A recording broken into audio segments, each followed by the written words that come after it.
Tugtar féin ar a láithreach gohfuil am agus dáta luite le túsceach cabidle. Is clas scríbhneoireachta seo a chomhraíonn ling greimmiche mar ar ghluaiseacht an scéal, agus íon sin doing cinúir as cináid a bhfuil gach achtere a tarlú. Ba dhheacair oscailt níos pliascaí ná seo áil. Ben sínte ar an móthar agus cuma ite go bhfuil sí marmh. Is sin cheist ná an den gnó a hála se seo nó an timpeise tá ann. Is sé gnó an scéal bhleachtareachta ná ceistena a dhúiseacht oning agus seohí an chéad cheist.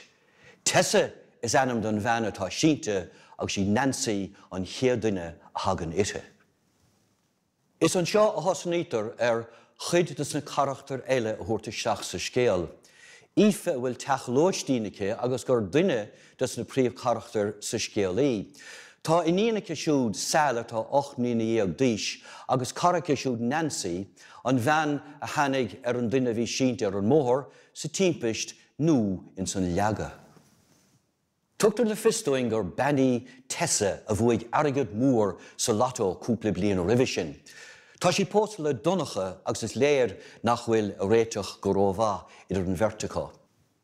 Tugtar in ár láthir freisin Pat fearcéile Ífe ar do bhun in Hafraice agus tá sí siútrééis fille ar an mláimh mar tá gléileis a fáil bháis. Ní hé go darlíonn éon achtar bhór eile sa chud eile seo den chabadal, ní lánach go darlíonn an timpeist nó an leaga agus go neirtarling céad na charachtar a bheith i lár an scéal. Nó cuideachá ar é nós.